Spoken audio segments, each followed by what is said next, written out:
Assalamualaikum warahmatullahi wabarakatuh. Perkenalkan, nama saya Julfani Indra Kausar.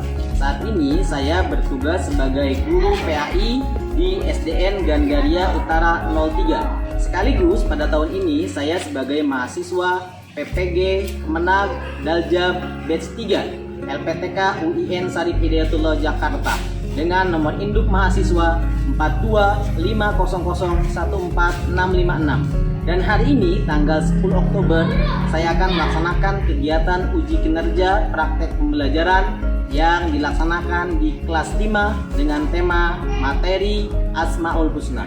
Selamat menyaksikan.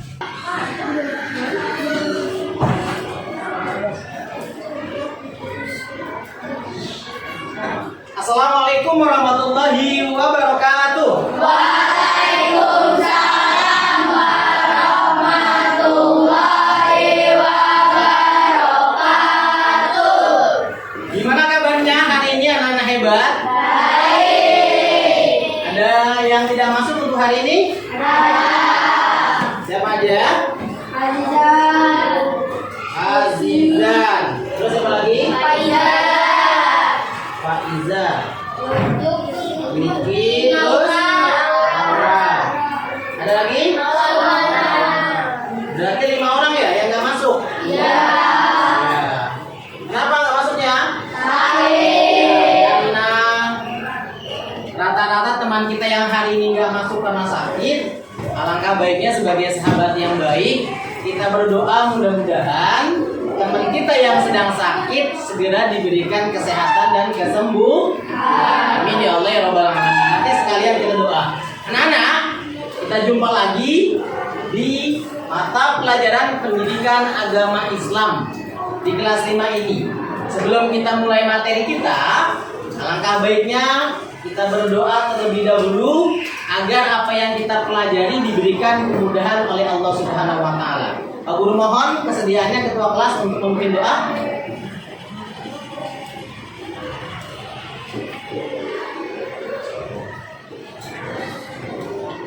Ya. Siap. Siap. Mari teman-teman kita belajar. Kalian kita berdoa terlebih dahulu. Berdoa dimulai.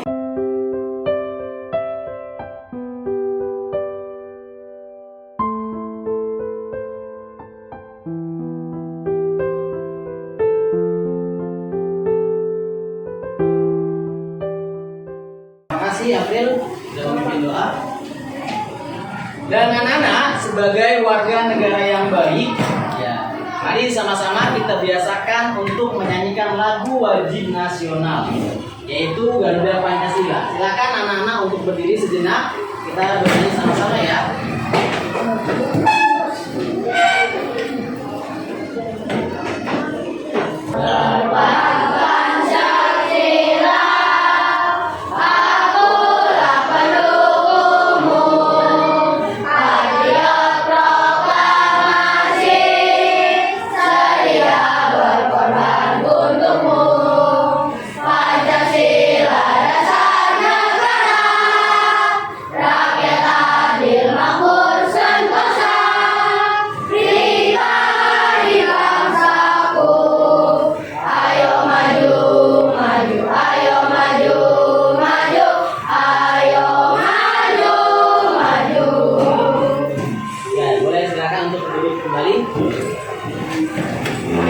Hari ini kita akan belajar satu materi tentang aspek akidah, yaitu Asmaul Husna.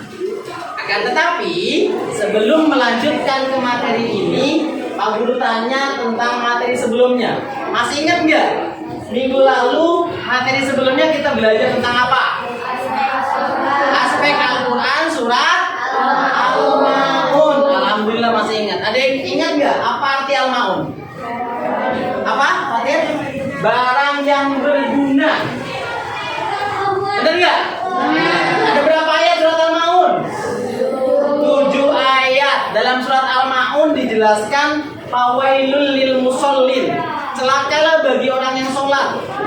Apa tuh sebabnya? Kenapa orang yang sholat malah celaka? Yang lalai dalam sholatnya. Alladzina hum yura'un, dan yang berbuat riya atau sombong ketika ibadah. Alhamdulillah ya, masih pada ingat. Pak Guru berharap sekalipun materi sudah berlalu, tapi tetap di rumah harus dibaca-baca, ditelaah kembali biar tetap ingat. Dan anak-anak, terima kasih. Dan sekarang materi kita aspek akidah tentang Asmaul Husna. Sebelum Pak Guru lanjut, ada yang masih ingat nggak? Asmaul Husna ini pelajaran dari kelas 1 loh, sudah ada. Ada yang masih ingat apa arti Asmaul Husna? Nama-nama Allah yang baik. Bedanya, kalau di kelas 1 mungkin kita belajar Ar-Rahman Ar-Rahim. Dan hari ini kita belajar beda. Tapi sebelum itu, Pak Guru ingin mengajak anak-anak. Pak Guru sudah membuat tepuk anak berakhlak. Ini tepuk anak berakhlak. Tepuk anak berakhlak. Aku adalah anak yang berakhlak. Rajin sholat, rajin ngaji, selalu taat. Orang tua dihormati, teman-teman disayangi. Ridho Allah udah pasti. Bisa ya, gampang ya? Ayo sama-sama. Tepuk anak berakhlak. Aku adalah anak yang berakhlak. Rajin sholat, rajin ngaji, selalu taat. Orang tua dihormati, teman-teman disayangi. Ridho Allah udah pasti. Nanti dihafal ya. Dalam pelajaran Asmaul Husna ini kita akan belajar 5 Asmaul Husna. Yang pertama, ya, itu kita akan belajar Al-Qawiyyu. Yang kedua Al-Qayyum, yang ketiga Al-Muhyi, yang keempat Al-Mumit, dan yang terakhir kelima Al-Ba'ir. Tapi sebelum membahas materi, Pak Guru akan uraikan, Pak Guru akan jelaskan tujuan dari pembelajaran kita. Yang pertama, tujuan pembelajaran kita ada 2. Yang pertama, peserta didik yakni dapat memahami keteladanan nama Allah Al-Qawi yang maha kuat, Al-Qayyum yang maha mandiri berdiri sendiri, Al-Muhyi yang maha menghidupkan, Al-Mumit yang maha mematikan, dan Al-Ba'is yang maha menghidupkan kembali. Itu tujuan belajar kita yang pertama. Yang kedua, peserta didik dapat mengidentifikasi sifat-sifat Allah yang terkait dengan kekuatan dan kehidupan kita sehari-hari. Itu tujuan pembelajaran kita. Oke, kita lanjut. Yang pertama, Nana. Pak Guru akan ulang. Ya, sekalipun tadi sudah hafal apa arti Asmaul Husna, ini Pak Guru ingatkan kembali. Asmaul Husna adalah nama-nama terbaik yang dimiliki Allah Subhanahu wa taala. Dengan mengetahui Asmaul Husna, kita dapat mengenal sifat-sifat Allah. Jadi kalau kita pengen mengenal sifat-sifat Allah, ya, salah satunya bisa kita pahami, hafalkan Asmaul Husna. Jumlahnya ada 99. Itu biasanya anak-anak di Al-Quran, di Juz Amma yang anak-anak punya, itu biasanya satu lembar khusus ada Asmaul Husna yang 99. Di masjid ada kaligrafi, itu biasanya ada 99 Asmaul Husna. Ya, lanjut. Nah, ini adalah Asmaul Husna yang pertama. Ya, Al-Qawiyyu. Mungkin anak-anak pernah mendengar. Ya, Al-Qawiyyu itu artinya Allah Maha Kuat.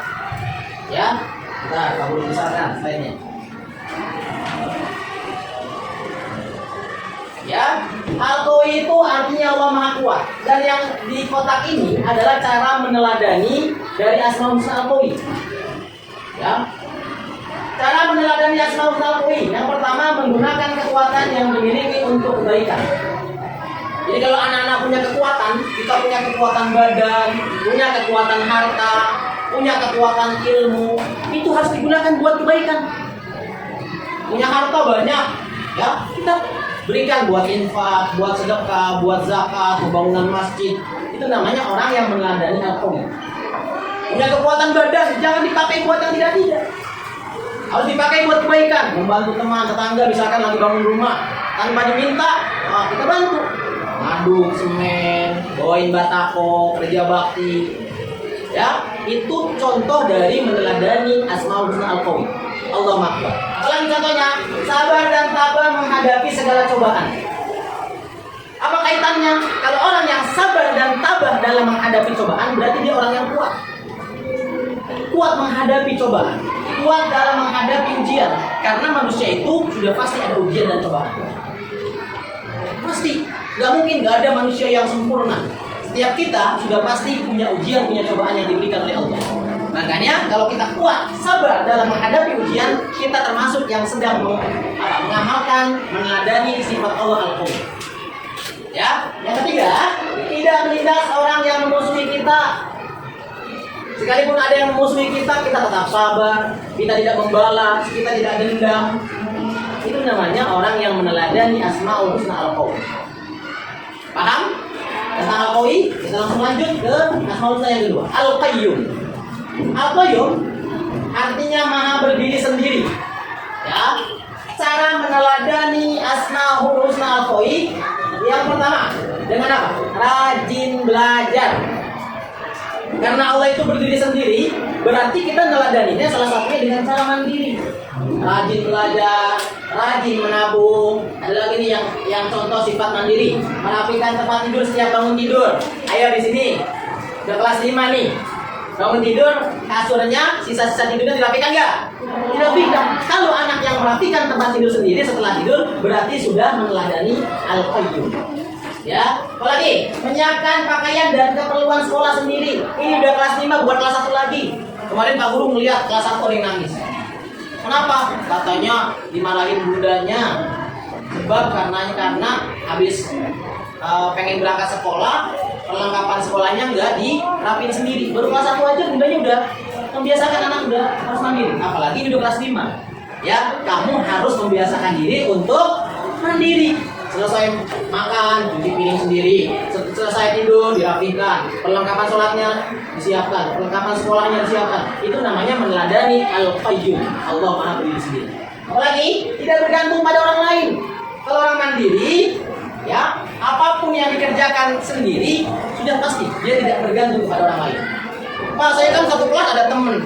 Kalau misalkan bisa dikerjakan sendiri, udah nggak usah bergantung sama temen.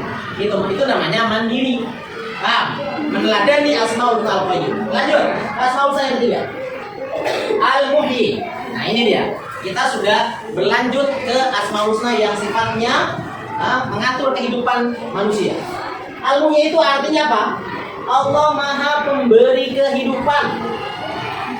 Lihat di sini. Ya. Cara meneladani Al-Muhyi yaitu pertama, rajin beribadah kepada Allah. Ya, ada siapa lagi kita beribadah kalau bukan kepada Allah? Allah sudah yang memberikan kehidupan kepada kita, menghidupkan kita nih. Dari mulai kita dalam kandungan, melahirkan sampai sekarang anak-anak duduk di kelas 5, Allah yang memberi kehidupan. Makanya kita disuruh apa? Rajin beribadah hanya kepada Allah. Yang kedua, rajin belajar, berdoa, berusaha supaya mendapatkan kehidupan yang sukses. Jadi ada usaha. Hidup bukan hanya hidup. Hidup harus terus bergerak, maju ke depan, berusaha. Agar apa? Agar apa yang kita cita-citakan tercapai. Ya, karena hidup harus tetap berjalan. Gak boleh pesimis. Kalau namanya pesimis apa? Itu namanya perilaku yang tidak baik. Harus optimis, yakin dengan tujuan kita. Anak-anak pasti kan di sini punya cita-cita. Aku udah pengen tanya nih, atau kalau saya dulu, April cita-citanya dia apa? Oh, main bola, gak masalah. Siapa lagi nih? Zara cita-citanya jadi apa? Hah? Menjadi apa? Dokter. Ada yang sini yang cita-cita mau jadi dokter? Oh ya Alia, banyak ya. Setiap kita pasti punya cita-cita. Makanya hidupnya harus berjalan. Dengan cara apa? Bukan hanya berjalan biasa, harus usaha supaya apa? Cita-citanya tercapai. Ini namanya meneladani Al-Muhyi. Yang terakhir, menjauhi perbuatan dosa dan maksiat. Itu sudah pasti. Karena kita yakin Allah yang menghidupkan kita, kita juga yakin Allah melihat setiap apa yang kita kerjakan. Makanya kita harus selalu berbuat baik dan menjauhi perbuatan maksiat maupun dosa. Apalagi ini udah kelas 5 nih, ya sedikit lagi sudah masuk masa balik. Ya, ketika balik itu segala sesuatu sudah diwajibkan, seperti sholat, puasa Ramadan. Jika anak-anak yang sudah balik meninggalkan sholat 5 waktu, puasa Ramadan yang tidak dikerjakan, nanti jatuhnya dosa. Paham ya? Nah, lanjut. Kita di sini tadi Al-Muhyi. Tadi Allah yang memberikan kehidupan. Allah yang maha menghidupkan, kalau Al-Muhyi. Dan sekarang lawannya, Allah juga yang maha mematikan, Al-Mumit. Apa artian mumit? Allah maha mematikan. Lihat, kematian itu datang kepada seseorang tanpa pandang bulu, tanpa pandang usia, tanpa pandang dia sedang apa, tanpa pandang di mana kejadiannya. Karena kematian seseorang itu hanya Allah yang tahu. Pernah terjadi contoh, misalkan dalam satu rombongan bus berangkat jalan-jalan ke daerah Bandung, pulang dari jalan-jalan, busnya terguling. Nah, di antara bus itu ada yang masih hidup, ada yang meninggal nggak selamat. Itu Allah menunjukkan. Allah menunjukkan yang maha menghidupkan, Allah menunjukkan yang maha mematikan. Padahal sebelumnya dia nggak tahu. Orang dia tujuannya cuma wisata, jalan-jalan, tapi apa? Ujungnya berbuah duka, meninggal dalam keadaan kecelakaan. Itu dia nggak tahu. Sama seperti kita anak-anak. Kita nggak tahu kapan kita meninggal, kapan Allah mencabut nyawa kita dalam keadaan apa. Ya mudah-mudahan kita meninggal dalam keadaan husnul khotimah, meninggal dalam keadaan baik. Lihat. Dengan cara apa kita meneladani al-mu'min? Yang pertama, berbuat kebaikan di mana saja dan kapan saja. Ini yang sering Pak Guru tegaskan. Kalau berbuat baik, jangan mengharapkan imbalan. Ikhlas. Kita yakin Allah maha melihat. Ketika kita berbuat baik, orang lain tidak melihat, tapi Allah nanti yang akan melihat dan memberikan pahala. Jadi kalau kita berbuat baik, kapan saja, di mana saja, harus selalu diterapkan. Yang kedua, menjauhi semua larangan Allah. Karena kita hidup sudah pasti ada yang dilarang. Ya enggak? Menggunjing teman, membuli teman, itu kan bagian dari larangan Allah. Ya jangan dikerjain. Kalau kita menjauhi larangan Allah, kita meneladani al-mu'min. Ya, lanjut. Selalu mengingat Allah Subhanahu wa taala, berzikir. Kalau kita mengingat Allah, sudah pasti kita akan mengingat bahwa ternyata Allah itu yang akan mematikan kita. Allah nanti yang akan mencabut nyawa kita. Kalau kita ingat dengan Allah, sudah pasti nanti kita akan menjauhi larangannya. Kalau kita ingat dengan Allah, sudah pasti kita akan selalu menjalankan setiap perintahnya. Ya, lanjut. Di sini ada yang terakhir, selalu ingat bahwa kematian pasti akan datang. Orang yang selalu ingat bahwa dia bakalan mati, dia pasti selalu berbuat baik. Makanya anak-anak, kalau Pak Guru boleh berpesan, kalau misalkan nanti tetangga kamu atau keluarga ada yang meninggal, itu kita lihat sebagai mau'izah, sebagai peringatan. Oh iya, itu kan tetangga saya juga pernah hidup, sekarang dia meninggal. Saya pun nanti bakalan begitu. Kalau saya sekarang hidup, saya juga bakalan meninggal seperti dia. Ya, jadi ketika orang meninggal, ya kita jadikan mau'izah, kita jadikan peringatan buat kita yang masih hidup. Supaya apa? Selalu kita berbuat baik. Kalau orang berbuat baik, nanti ketika mati, persiapannya, bekalnya sudah cukup. Karena kan kalau orang meninggal, itu nanti akan perjalanan jauh sekali. Karena nggak balik lagi. Orang udah meninggal, nggak akan balik lagi. Makanya orang berangkat itu harus punya bekal. Aku tanya sekarang, kalau kamu jalan-jalan misalkan ke Parung, tempat wisata di sana misalkan ada taman herbal, masalah kan? Selain bawa uang, biasanya kamu bawa apa? Bawa bekal, bawa makanan. Ibu kamu bikin nasi, goreng ayam, bikin sambal, buat di sana makan. Itu namanya bekal. Sama, apalagi ketika kita pengen meninggal. Perjalanannya bukan ke Parung doang kalau meninggal. Kalau kamu jalan-jalan ke Parung, balik lagi ke rumah. Tapi kalau orang meninggal, pindah alam dari alam dunia ke alam barzah, ke alam akhirat, itu harus punya bekal yang banyak. Apa bekalnya? Yaitu berbuat baik. Ya, selalu ibadah yang tekun. Itu bagian dari bekal yang harus kita bawa. Paham ya? Oke, dan yang terakhir, ya. Asmaul Husna yang terakhir. Ini Al-Ba'is. Al-Ba'is ini beda dengan Al-Muhyi. Kalau Al-Muhyi tadi menghidupkan, kalau Al-Ba'is apa? Yang maha membangkitkan. Bagaimana caranya meneladani Al-Ba'is? Yang pertama, percaya bahwa pada hari kiamat semua makhluk akan dibangkitkan. Nanti, anak-anak, ketika bumi sudah dihancurkan di hari kiamat, tidak ada makhluk satupun yang tersisa hidup. Manusia-manusia dari zaman Nabi Adam sampai manusia yang terakhir meninggal ketika hari kiamat dibangkitkan oleh Allah Subhanahu wa taala. Allah membuktikan bahwa Allah itu Al-Ba'is, Allah yang maha membangkitkan. Makanya kita harus percaya. Percaya bahwa Allah nanti akan kiamat datang atas perintah Allah, dan nanti Allah pun yang akan membangkitkan manusia dari dalam kubur ketika sudah meninggal semua. Nah ini yang kedua, cepat bangkit dalam keterpurukan. Ini dalam keseharian kita nih. Ternyata cara meneladani Al-Ba'is, Allah Maha membangkitkan, kita harus cepat bangkit. Kaitannya dengan setiap masalah yang ada dalam diri kita, susah belajar, susah menghafal, susah memahami rumus. Ayo cepat bangkit. Bangkit dari keterpurukan, bangkit dari ketidakbisaan. Itu namanya meneladani Asmaul Husna Al-Ba'is. Yang ketiga, memiliki semangat dalam berbagai hal. Semangat.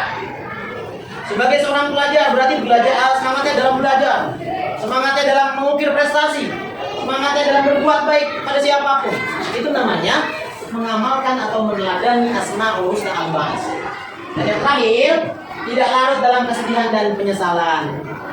Ya, ini yang paling penting. Biasanya kalau orang sudah terpuruk, sudah putus asa, dia udah ngomong aja, sedih, menyesal. Ya, ini biasanya ada di usia kamu di kelas 5, kelas 6 itu mulai. Ya, ketika ada masalah sedih, terpuruk, merasa kayaknya wah bebannya benar-benar berat. Ayo bangkit. Kita ingat Allah Maha Al-Ba'is, Allah Maha membangkitkan. Teladan yang bisa saya ambil ketika ada masalah, saya harus jangan terlalu lama dalam kesedihan, dalam menyesal. Kita berulangi. Kalau tidak ada pertanyaan, kita langsung gerak aja ya. Kita akan buat. Ini jumlah muridnya ada 21 ya. Ya, 21 boleh. Nanti langsung kita buat 5 kelompok aja. 5 kelompok ini sesuai jumlah 5 Asmaul Husna. Untuk tugasnya nanti Pak Guru jelaskan setelah dibuat kelompok. Ayo, kita buat kelompok boleh? Ini kelompok 1, kelompok 2, 3, 4, 5. Ayo, boleh.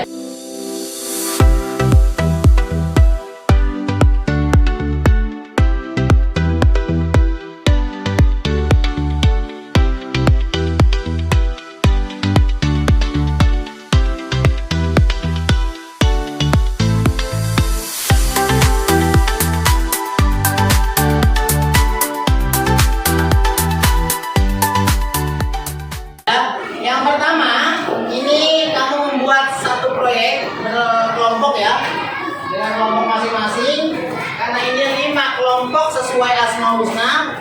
Kita Guru akan kasih dulu kertasnya.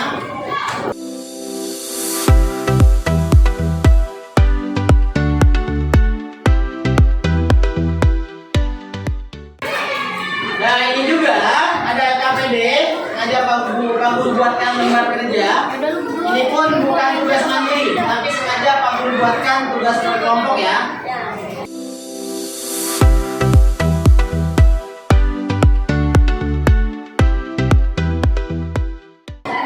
Yang pertama, tugasnya benarkan.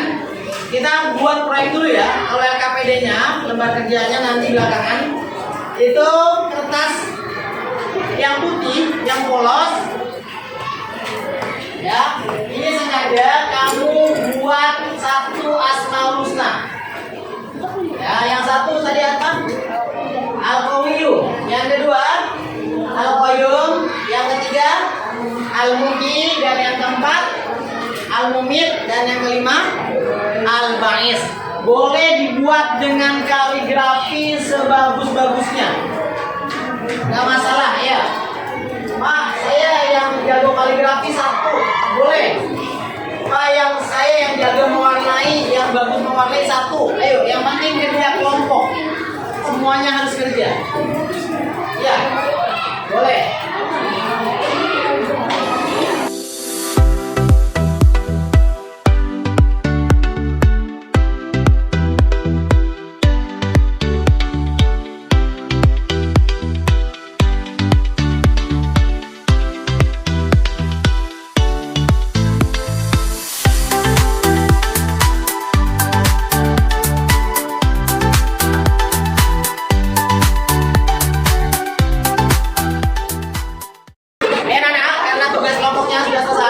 Waktu pengerjaannya sudah habis.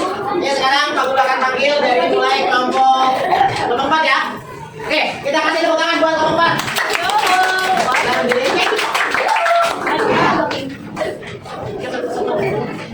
Coba, salam dulu, salam. Assalamualaikum warahmatullahi wabarakatuh.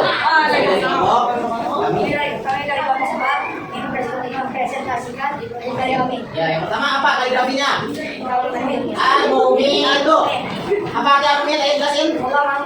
Allah Maha mematikan. Terus apa diskusinya? Teladan apa yang bisa kamu ambil dari kelompok 4? Ambil dari sifat Allah atau Asmaul Husna Al-Mu'min. Apa yang ditulis? Selalu berbuat kebaikan di mana saja. Selalu berbuat kebaikan di mana saja. Kata kelompok 4, untuk meneladani Asmaul Husna Al-Mu'min, salah satunya selalu berbuat kebaikan di mana saja. Alasannya apa? Ada yang bisa ngasih alasan? Ayo, yang lain bicara, ada yang masih alasan? Kenapa harus berbuat baik di mana saja? Itu salah satu teladan yang bisa diambil dari Al-Mu'min. Oh iya, betul. Tadi kata kelompok 4, perhatikan sayang. Kenapa kita harus berbuat baik di mana saja? Karena dia yakin Allah itu yang Maha mematikan. Ketika nanti sudah meninggal, orang itu harus bawa bekal menuju alam akhirat, itu butuh bekal. Salah satunya kebaikan yang selalu diperbuat di mana saja. Kira-kira ada pertanyaan atau ada masukan untuk kelompok 4? Nggak ada? Cukup? Kaligrafinya gimana, bagus nggak? Bagus. Oke, kita kasih tepuk tangan buat kelompok 4. Terima kasih langsung ya. Terima kasih.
Mohon perhatiannya. Coba sekarang Pak Guru mau anak-anak kembali fokus ke Pak Guru, ya, karena sesi kerja kelompoknya sudah selesai, pekerjaan proyeknya sudah selesai. Pak Guru ingin mengulang sedikit sebelum Pak Guru nanti tutup. Anak-anak, mempelajari Asmaul Husna itu bukan hanya sekedar dipahami, bukan hanya sekedar dihafal, bukan hanya sekedar dimengerti, tapi lebih dari itu. Ada teladan yang bisa kita ambil dari setiap Asmaul Husna. Tadi sudah dijelaskan dari kelompok 1 sampai kelas 5, kelompok 5. Al-Qawi, salah satu teladannya apa? Allah Maha Kuat. Ketika kita punya kekuatan, harus kita gunakan kekuatan itu buat kebaikan. Al-Qayyum, Allah Maha berdiri sendiri. Tadi katanya teladan yang bisa kita ambil dari Al-Qayyum, mandiri, tidak bergantung kepada orang lain. Dari yang kelompok 3, Al-Muhyi, Maha menghidupkan, selalu berbuat baik, ya, di mana saja. Begitupun sama Al-Mumit, Allah Maha mematikan. Karena kita percaya dengan Allah yang Maha mematikan dan kita pasti akan mati, makanya selalu berbuat baik, menjauhi larangannya. Dan yang terakhir tadi Al-Ba'is, ya, sudah dijelaskan oleh kelompok 5. Karena Allah akan membangkitkan kita, salah satu teladannya kita harus bangkit. Nggak boleh berlalu dalam kesedihan, nggak boleh berlalu dalam keterpurukan ketika kita punya masalah. Jadi anak-anak, kesimpulan yang bisa kita ambil dari materi hari ini adalah, ayo sama-sama kita teladani Asmaul Husna yang 5. Apa ya? Al-Qawi artinya Allah Maha Kuat. Al-Qayyum artinya Allah berdiri sendiri. Al-Muhyi artinya Allah Maha menghidupkan. Al-Mumit artinya dan yang terakhir Al-Ba'is artinya Allah Maha menghidupkan kembali atau membangkitkan. Jadi aku harap anak-anak mulai dari sekarang kita harus membiasakan diri untuk meneladani 5 Asmaul Husna yang sudah kita pelajari hari ini. Ya, sebelum Pak Guru tutup, ada pertanyaan? Sudah ya? Mudah-mudahan semua jelas. Untuk tugas selanjutnya nanti boleh dikumpulkan ketika sudah Pak Guru tutup pelajaran ini. Kalau memang tidak ada pertanyaan, sebelum Pak Guru tutup, Pak Guru ingin berpesan. Pesan Pak Guru yang pertama, jangan tinggalkan sholat 5 waktu. Karena sholat itu adalah tiang agama. Anak-anak sudah memasuki masa balik. Ketika anak-anak meninggalkan sholat 5 waktu, nanti jatuhnya dosa, dan meninggalkan sholat lima waktu itu jatuhnya dosa besar. Makanya Pak Guru pesan yang pertama, ayo laksanakan kewajiban sholat lima waktu. Dan yang kedua apa? Jangan lupa mengaji. Yang sudah lancar membaca Al-Quran, jangan lupa dibaca Al-Qurannya. Yang masih ikro 1, ikro 2, ikro 3 harus tetap berusaha. Ya, jangan pesimis, jangan minder. Saya udah kelas 5 tapi masih ikro 1, nggak masalah. Yang penting harus ada usaha supaya gimana kamu cepat lancar membaca Al-Quran ketika nanti sudah lulus SD. Itu saja pertemuan kita hari ini. Coba masih ingat tepuk anak berakhlaknya? Masih ingat? Kita tepuk sekali lagi sebelum kita tutup. Aku pimpin ya. Tepuk anak berakhlak. Aku adalah anak yang berakhlak. Rajin sholat, rajin ngaji, selalu taat. Orang tua dihormati, teman-teman disayangi. Ridho Allah ku dapati. Oke, terima kasih tepuk tangan buat kita semua. Kita cukupkan pertemuan kita pada hari ini. Kurang lebihnya Pak Guru mohon maaf kalau ada kata-kata dan penjelasan Pak Guru yang salah. Sampai bertemu di pertemuan selanjutnya. Pak Guru akhiri. Assalamualaikum warahmatullahi wabarakatuh.